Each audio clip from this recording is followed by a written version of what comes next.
This was Cyberpunk 2077 when it was launched in 2020. The game was so disappointing that it was one of the worst games that got released that year. It had so many bugs and glitches, the game was practically just falling apart, and in the previous gen consoles, it was literally unrunnable. The game was literally stuck at 24 FPS all the time, and the game was practically just a piece of shit back then. The studio, well known for making one of the best RPGs back then, suddenly started facing massive backlash, and they started losing a ton of their fan base, started to look away from them. But now in 2025 or 2026, depending on which time you're watching this video on, the game is literally one of the best RPGs you can play right now. Cyberpunk is now one of the best open world games that you can play, and the game has done so many great things to restore its glory. The studio CDPR just showed their potential with the Phantom Liberty DLC of Cyberpunk, because the core gameplay of Cyberpunk wasn't bad or anything. It was the bugs and glitches and the rushed development that ruined Cyberpunk.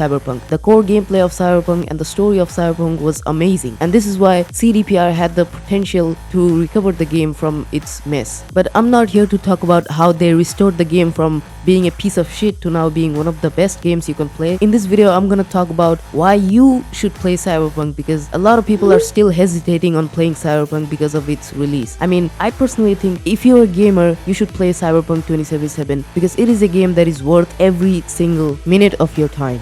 Do whatever it takes to stop him, defeat him, gut him. If I gotta kill, I'll kill. If I need your body, I'll fucking... The game is so addicting that once you start playing the game, you literally cannot stop. I'm literally playing the game for the third time and I'm still finding so many new things and I'm still enjoying the game. A lot of people tend to treat Cyberpunk as if it's a GTA game or something. I'll tell you a story of my friend who played the game, but he absolutely hated Cyberpunk. The reason being, when I recommended him Cyberpunk, he played the game for 1 or 2 hours, and the entire time he was playing the game as if he was playing a GTA game. So the entire time he was playing the game completely wrong, and by judging by that 1 or 2 hours, he just completely hated the game and thought this game was shit. So he quitted the game then and there, and he uninstalled that game. And that's when I realized that a lot of people hate Cyberpunk because they don't even know that they're playing the game wrong. Cyberpunk has one of the most engaging and in-depth combat system you can find. The game has such a great combat, has so many different cyberwares, so many different perks, guns, weapons, snipers, pistols, and melee weapons that you can literally build a specific build around your favorite weapon. Like, look how I'm playing the game in very hard difficulty, just destroying max stack officers. It is so fun, and at a certain point you'll get so strong in the game that you literally turn up the difficulty because it will just become too easy. The developer CD Projekt has put it so much love and care into the gameplay of Cyberpunk that one single playthrough is never going to be enough. You're literally going to play this game for hours and hours to find out all the things. And just like I said, this game is not anywhere close to GTA game. Yes, the game shares some similarities to GTA, like having a big open world, having a mini map and cars to travel around and NPCs. Those few things are the only thing that are similar to GTA. The core gameplay mechanic is completely different from some GTA, and that's why at first glance many people think Cyberpunk is a bad game or anything like that. But if you're a real gamer, you should play Cyberpunk and its Phantom Liberty DLC, because I tell you, it is literally going to change your opinion on Cyberpunk. If you love hacking, you can literally build your character around having a hacking build. If you like melee builds, then you can build a melee build that doesn't even require you to use weapons. You can literally just spam your melee weapon. And then if you like explosive things, you can use this rocket launcher that I'm using. The combat is so great. After the initial failure of Cyberpunk, CDPR had to build its reputation up, and to do that, they released two of the best things they could have done. Firstly, they released the anime of Cyberpunk Edgerunners, which is such a beautiful anime, and the story of that anime is so heartbreaking that you're literally gonna get depression. I'm not even gonna spoil it for you, but you're literally gonna get depression if you watch that. The anime literally got Anime of the Year award in 2023, so you know the anime is absolutely amazing, and it only has like 10 episodes. Even though the anime is canon to the game, it is still a separate story, so you can watch the anime right now and then play the game afterwards, or you can do vice versa. So back to the topic. After Cyberpunk Edgerunners, they released replaced Phantom Liberty, which just is absolute cinema. There is so many great characters like Alex, Solomon Reed, Songbird, and Rosalind Myers, and Kurt Hansen. This guy is the villain of Phantom Liberty, and he's so terrifying. I am still afraid of this guy. The voice acting of him is great. The actor, whoever played this guy, he should get a raise, because every time he talks, he literally injects fear in you. I should send you back to Night City and body bag. And the story of the DLC is literally you saving the president of USA. Not this guy, this woman called Rosalind Myers. And the entire story is like a spy fiction movie. And the main story of Cyberpunk is really depressing. Even the anime, the DLC, and the main game, all of them had a really sad ending, because CDPR just hates seeing us happy. Even like the best ending is still not like the happiest ending. The story of Cyberpunk is a depressing story where your main character V, who the fuck is this? At the start of the game, V does a heist with his best friend Jackie. Wanna hear a joke? Now? Seriously? Okay, so why'd the Rocker Boy's output kick him out of the apartment? Because he wasn't chipping in. Jesus Christ. And during that heist, something goes really wrong and they mess up the heist, and eventually Jackie dies and V gets a relic stuck in his head, which is a chip, and the chip has construct or personality or a personality of Johnny Silverhand, who is basically a terrorist from 2023 in Cyberpunk universe who bombed the Arasaka Tower. Now you're gonna say, isn't that spoiler that I'm saying all of this? Technically this is not spoiler because CDPR showed this in the trailer themselves, and it is actually not spoiler because every single life path of the game, Nomad, Corpo, and Street Kid, every single life path, this thing is inevitable. This is like the intro part of the game, which is gonna happen no matter what you do. And the relic is causing V to die because the relic is literally wiping V's personality and putting Johnny Silverhand's personality instead. And because of that, V is dying. So the story is about V trying to survive in the Night City. And with an incurable disease, V is trying his best to do anything to survive. Now, unlike GTA or any other games,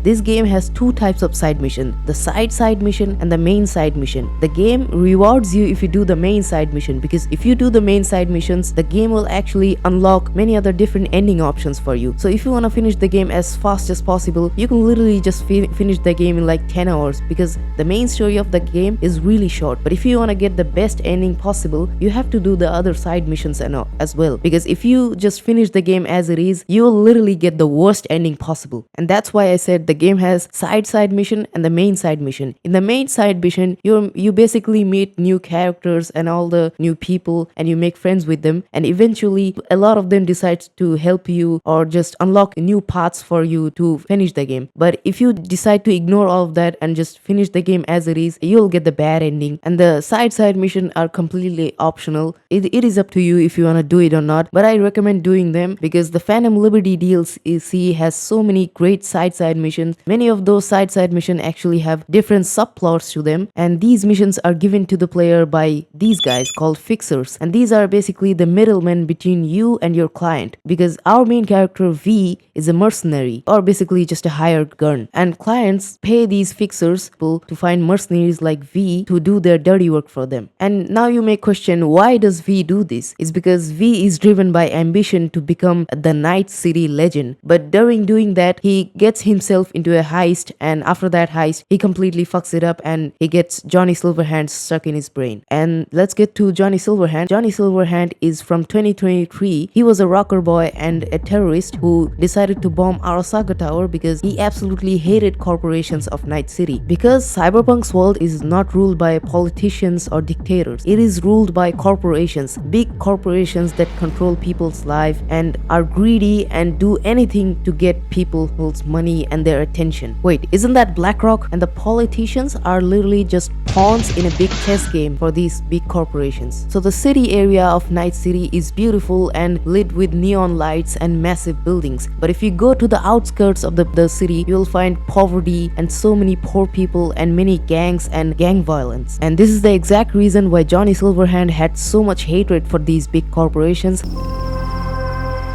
I saw a corpse strip farmers of water and eventually of land.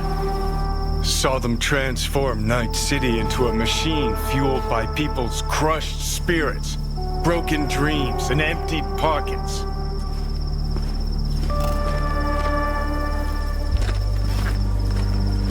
corps have long controlled our lives, taken lots, and now they're after our souls.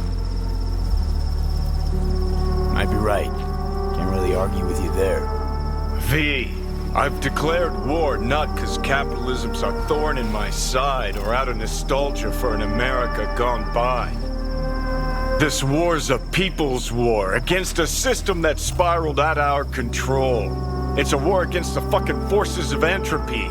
Understand? That in the year 2023, he decided to bomb the Arasaka Tower, literally just nuking it and killing thousands and thousands of people in the process. And as punishment, the company called Arasaka turned him into this relic, and through coincidence, he got stuck inside V's head. I'm sorry for this spoiler, but you have to know this to know what the fuck is going on in the game. And initially, when V and Johnny meet each other, because they're both clueless, they completely hate each other, and V just wants Johnny out of his head. But eventually both of them start becoming friends, and it is completely up to the player if they want to keep the relationship between these two good or bad. And by the way, the DLC area of Cyberpunk, the Dogtown, is actually ruled by a dictatorship called Kurt Hansen. So Night City is ruled by corporations and Dogtown is ruled by Kurt Hansen, a dictator. And I also want to talk about Atom Smasher, because Atom Smasher is such a cool guy. I mean, he's a villain in this game obviously, but Atom Smasher is like a villain that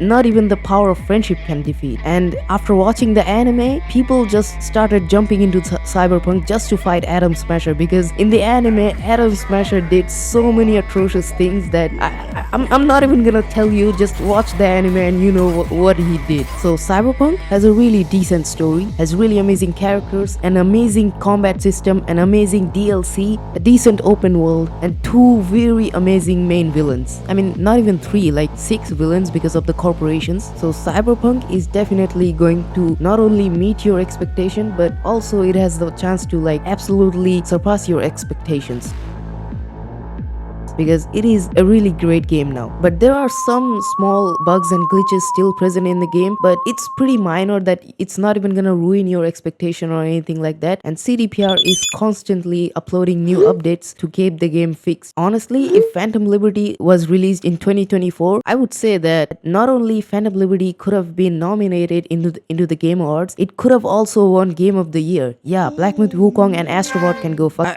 If Phantom Liberty was released in 2024, definitely like had chance to win Game of the Year. Obviously in 2023 it couldn't have possibly beaten Baldur's Gate 3. I mean, that's like the Shawshank Redemption of gaming. But if it was released in 2024, it would have had pretty decent chance. And if Cyberpunk was released in this state that it is currently in, probably it could have won a few awards at the Game Awards in 2020. I know this might be a little subjective or a kind of a dick riding by me, so let me know in the comments what you think. But I honestly feel like Cyberpunk did have the potential, but CDPR completely ruined it by having a rushed release. And they also really overpromised and underdelivered during the release. Even now, the game still does not meet those things that they have promised during the E3 of 2018, which is kind of disappointing. So if you play the game as it is right now, you'll probably like it. But if you expect all those things that they have promised back then you'll probably be disappointed by the game. Now let's talk about some other smaller things about Cyberpunk. Let's start with the NCPD, or the police system in the Cyberpunk. The police of Night City is pretty useless because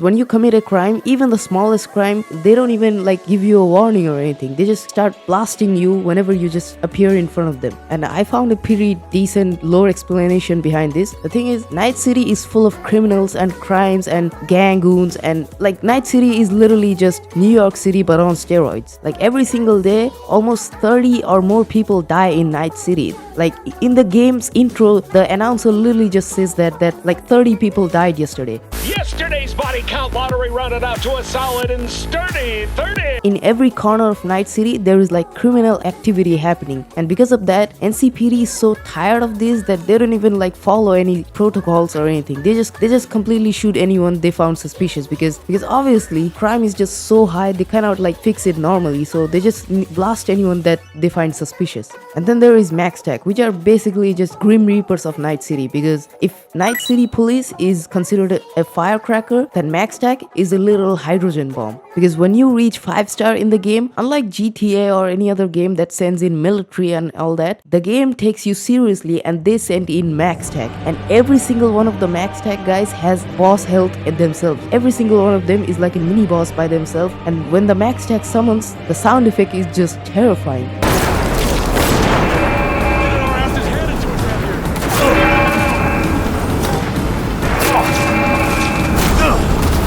Because the game treats you like a cyber psycho. If you don't know what cyber psycho is, then like the anime really elaborates on this. It is basically a state of mind where if a person in Cyberpunk universe adds too much machinery in their body, then eventually they will start losing their humanity and they will start losing their mind and they will become absolute psycho and they will start going in killing sprees. And MaxTac is specifically made to hunt down these people that go rogue. And in the lore, there's a really interesting thing, like it shows that MaxTac might also be a previous cyber psycho victims. So basically, when you reach 5 stars, the game treats you like a cyber psycho and it sends in MaxTac to deal with you. And then there is Dogtown, where instead of police operating, there is like military operating, because of course it is a dictatorship. So when you commit crime, instead of police coming after you, the military of the dictatorship that is there comes after you. And once you get strong enough, fighting these guys becomes so easy that you literally have to crank up the difficulty to feel a challenge or anything. I mean, look at me just fighting MaxTac on the very hard difficulty and then getting my ass beaten. Now lastly, I want to talk about the music of Cyberpunk 2077, because Cyberpunk has mostly punk rock and electric music in it, and honestly I really love the genre punk rock music. The music of Cyberpunk is one of those things that without it, game wouldn't be as good as it is right now. CDPR literally created a fictional band called Samurai with each of the music being absolute bangers. My personal favorite two music from Samurai is Chippin' and Archangle. I actually have a t-shirt in real life with the name Samurai behind it and their logo behind. And even though it is a fictional band, holy shit, the music is better than like most of the modern bands. And the radio has so many different music choices that you can just listen to the music and just ride around the city. Like look at me driving around listening to the radio. My personal favorite radio music is the I Really Wanna Stay at Your Home, which can give you depression if you hear this song after the anime. And not just this, but there are also so many great musics that you can find in the radio. And another thing I want to mention is a lot of the missions in Cyberpunk are named after famous musics in real life. And not just that, but also the atmospheric music of Cyberpunk is really great. Like look at this scene where I'm just fighting Arasaka and the background music is just literally adding fuel to the fire.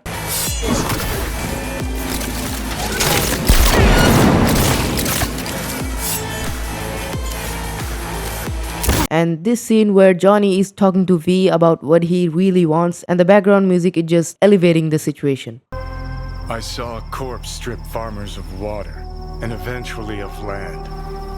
Saw them transform Night City into a machine fueled by people's crushed spirits, broken dreams, and emptied pockets. And now here we are at the end of the video. I also want to talk about Cyberpunk's negative. Some of the negatives of Cyberpunk is dialogues being extremely long and tedious. Like for the first playthrough, these are gonna be interesting, but in second and third playthrough, these are gonna be so long and feel like a pushover that you will literally be tempted to press that skip button. The DLC kind of tries to fix that by having better dialogues and more engaging conversation, but the main game kind of suffers from this, and it just feels boring. But at least it is not as bad as Starfield. But the dialogues sometimes just feel like a pushover, because obviously it's not Kingdom Come Deliverance 2 or anything. So yeah, the dialogues are kind of feel like boring when you play the game for like second or third time. And yes, the missions do have multiple outcomes. Like a lot of missions have multiple outcomes, but that is only decided by one singular or two different dialogue options. The rest of the time, most of the dialogue just feel completely pointless